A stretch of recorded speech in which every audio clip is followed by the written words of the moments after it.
All right, so today we're gonna deep dive into how the internet shapes celebrity perception. Okay. And for this one, we're going to be looking at a YouTube video titled Ryan Reynolds Being Openly Gay in His Marriage. Mm. And it's from a YouTube channel called Bopping. All right. And it's kind of fascinating how this video tries to construct a narrative about Ryan Reynolds based on just these little snippets of his life. Right. Yeah. And it all starts with that kiss with Andrew Garfield at the Golden Globes. Oh, yeah? Back in 2017. Right? They had this agreement that if Reynolds won, he would cure Garfield instead of Blake Lively, Right. His wife. who's sitting right there. Yeah. And the video makes a big deal about Blake Lively's reaction. Mm. Like she's throwing her head back in laughter. Right. But when you actually watch the clip, it doesn't really seem like that big of a deal to her. Yeah, she just kind of looks amused by the whole thing. Right.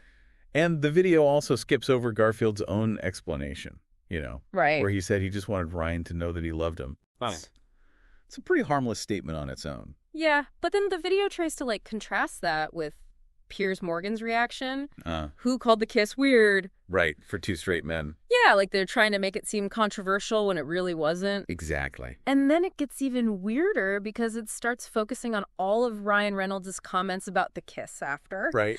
He did say several times how much he enjoyed it and how attractive he finds Andrew Garfield.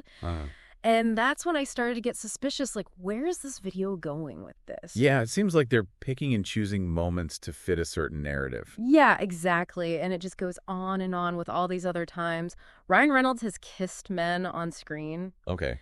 They bring up that unscripted kiss with Nathan Fillion back when they were on Two Guys, a Girl in a Pizza Place. Right. And then there's that scene with Channing Tatum and Free Guy. Right? With that whole "I can taste you" line. Yeah, it's like they're trying to imply something more to those interactions than just act. And then, of course, they couldn't resist the Notebook 2 parody with Conan O'Brien. Oh, my gosh. Which was hilarious, by the way. Yeah. But the video just focuses on how long and intense it was. It's like they're forgetting that all of these scenes were comedic.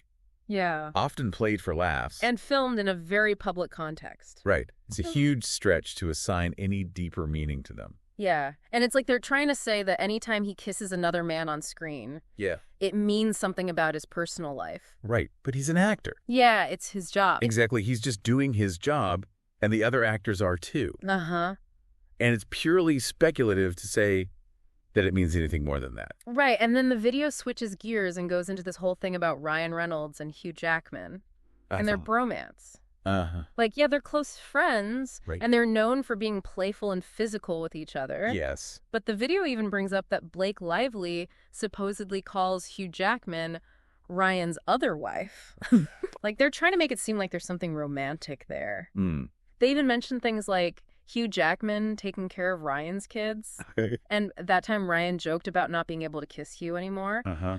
But their friendship goes way back, even before Ryan met Blake Lively. Right. So it's totally possible they just have a really strong platonic friendship. Right. Guys can be close without it being romantic. Exactly. Right. And, saying that close male friendships always have romantic intentions actually just reinforces harmful stereotypes. Right. About masculinity. Uh-huh. The idea that men can't be emotionally intimate without it being sexual. That's a good point. And it's not like Hugh Jackman has ever shied away from gay rumors or portraying gay characters on screen. Right. He's said he's proud of those roles. Uh-huh. And he's done on-screen same-sex kisses before. Right. But the video tries to frame that as evidence for something about Ryan Reynolds. Yeah. It's like they're connecting dots that might not exist. Yeah, they're trying to make every interaction, every comment into evidence of something more. Exactly. Even when there's no real proof. Yeah, it's like they're trying to impose this interpretation on his life. Uh-huh. Even though he's never said anything about being anything other than heterosexual. And they keep going back to Free Guy. Okay. But this time they focus on a different scene. Mm-hmm. The one where he's talking to Channing Tatum. Right. And says, "I can taste you." It's like they're just cherry-picking lines from his movies. Yeah, to try to prove a point. But those lines are written by screenwriters. Exactly. Not Ryan Reynolds himself. Right, and actors are asked to say all sorts of things. Yeah. That might not reflect their own personal beliefs. Right, but this video keeps going back to that well. Uh-huh. They bring up the Notebook 2 parody again. With Conan. Yeah, and they focus on all the so-called graphic details of the kiss. Oh, gosh. Which was played for laughs.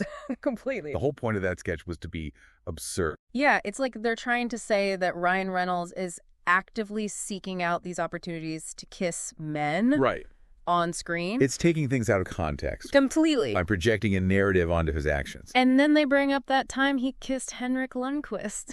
At the Rangers game. Yeah, like a peck on the cheek between two celebrities at a sporting event. Right.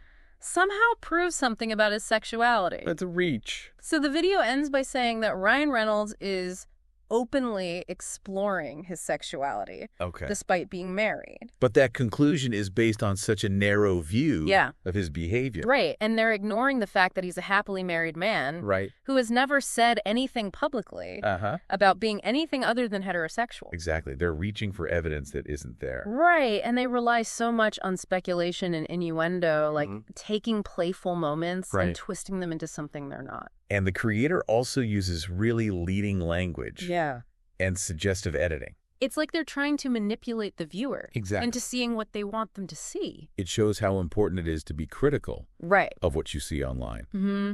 Especially with something as personal as someone's sexuality. Yeah. Law.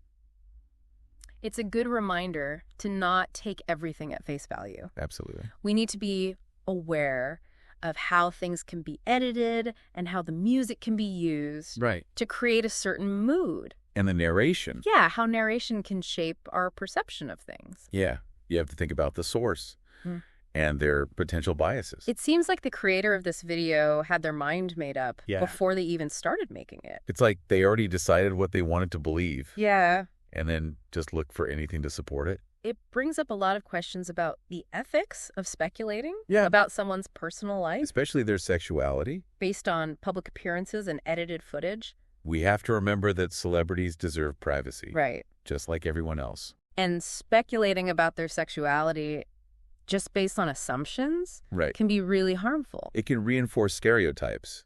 And this idea that there's only one right way to be straight or gay. Like sexuality is a spectrum. Exactly. And people should be free to express themselves. Yes. Without judgment or speculation. This deep dive has been really eye-opening. Me too. It makes you think more critically about how you consume information online. Yeah, especially about celebrities. Yeah. It's a lesson for everyone to be more critical of the media we consume and be mindful of how it can be manipulated. Yeah, and don't jump to conclusions based on limited information. It's easy to get caught up in the gossip, especially when it's presented in such a compelling way.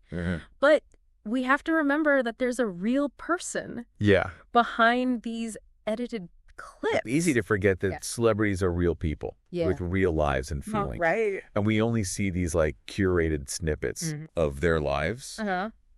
And then we fill in the blanks with our own assumptions. Right. And this video is a good example of that. Yeah. Taking things at face value. Especially online. Yeah. Where things can be so easily manipulated. It makes you wonder how much of what we see online is real. Right. Like, is any of it real? Yeah. And this one really raises questions about whether it's ethical to speculate about someone's personal life. Especially their sexuality. Yeah, based on, like, public appearances and edited footage. Yeah, it's like we're so used to this culture of, like, instant information and speculation that we forget to think critically about what we're actually seeing. And how it's being presented to us. Exactly. So I think the big question for everyone listening is, how does media shape our perception of celebrities and their personal lives? It's a good question. Like, are we too quick to believe what we see and hear?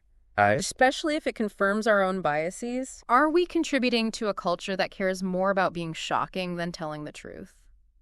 These are tough questions. Yeah, they really are. And this deep dive has given me a lot to think about. Yeah, me too. It's a reminder to be more critical of the media we consume. Absolutely. To remember that editing and narration can be used to construct a very specific story. And to treat others with respect. Yes. No matter their sexuality. So stay curious, everyone. Stay informed. Keep diving deeper. And thanks for joining us on this deep dive.